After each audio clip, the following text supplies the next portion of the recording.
I wish I could be honest to the man in the mirror and keep a solid promise, but he always disappears. He's gone way too fast, can't keep up. I'm running out of gas, sitting shotgun with the devil in a flask, burning both ends. How long could it last?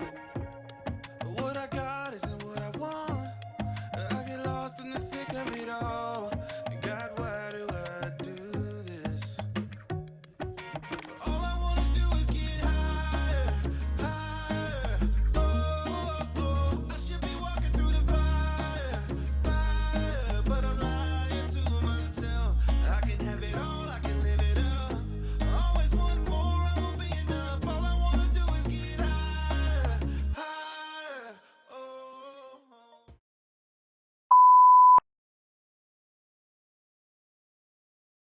Yes po, magandang araw and welcome po muli sa ating video today. So, andito tayo sa Araneta Center dahil papasyalan natin yung Sensory Garden ng Gateway Mall 2. So, madalas ko nang makita yan sa mga pictures and videos na nakapost sa mga social media.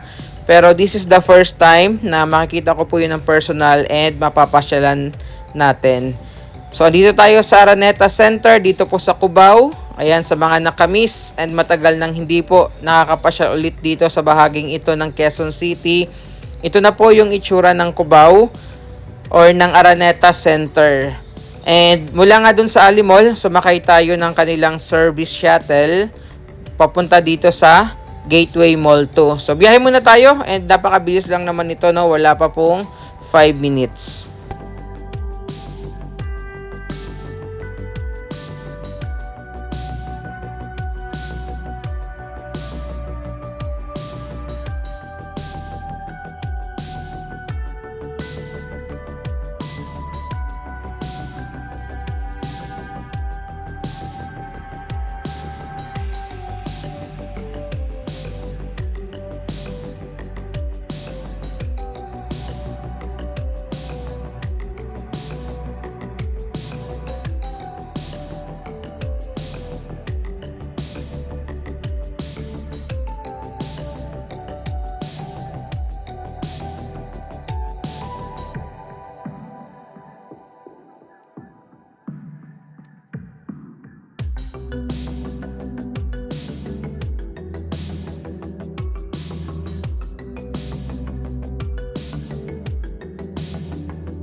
So, pag-akit nga natin dito sa Quantum Sky View ng Gateway Mall 2, ayan, nakita natin to, no? Syempre, ang Philippine Pride na si Carlos Yulo, 2-time Olympic gold medalist sa gymnastics. Ayan, makikita nyo yan pag napasyal kayo and nagawi sa bahaging ito po ng Gateway Mall 2. Isa ito sa mga main attraction nila dito aside doon sa pupuntahan natin na Sensory Garden na may katabi din po na chapel na tinatawag naman na Sagrada Familia. So tara, akyat na po tayo.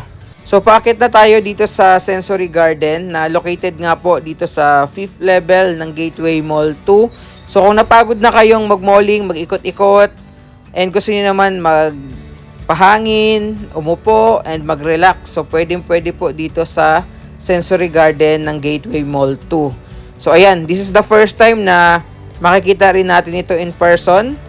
Napapadaan na tayo dito ng ilang beses sa Gateway Mall 2 pero this is the first time na makikita natin ito and mapupuntahan. So basically ito po yung Sensory Garden, overlooking view, napakasarap ng hangin. Kita nyo naman na may mga kasabayan tayo dito na mga namamasyal. Actually may mga grupo rin ng mga estudyante na kasabayan nating namamasyal dito sa loob. So tanaw natin dito yung Novotel, yung Cyber Park Building. And although mainit kasi kita yun naman asul na asul yung kalangitan pero masarap yung hangin, no? Preskong presko. So yan naman po yung Sagrada Familia Chapel. Pwede kayo dyan umattend ng mga mass services. Check nyo na lang po sa Facebook page ng Gateway Mall 2 or Araneta City yung mass schedule nila dito. So kita nyo naman bloom na yung mga pananim nila dito. May mga benches na kung saan po pwede kayong mag-upo. And mukhang napakaganda dito sa gabi. Unlike today, although mahangin, no, pero ramdam mo talaga yung init dahil open area ito. Ayan. So, pipili ka talaga dito ng area na may lilim pag ganitong oras kayong papasyal dito. Pero napakaganda makita yung mga makukulay na mga halaman, mga pananim, and mga bulaklak dito. So, ikot muna tayo and ipasyal ko muna kayo dito sa paligid po ng Sensory Garden.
So ito po yung itsura sa loob ng Sagrada Familia Chapel. So kung gusto niyo pong umattend ng mga mass, meron silang mga nakapost na schedule sa kanilang mga official Facebook page, kaya po sa Gateway Mall 2 o kaya sa Araneta City.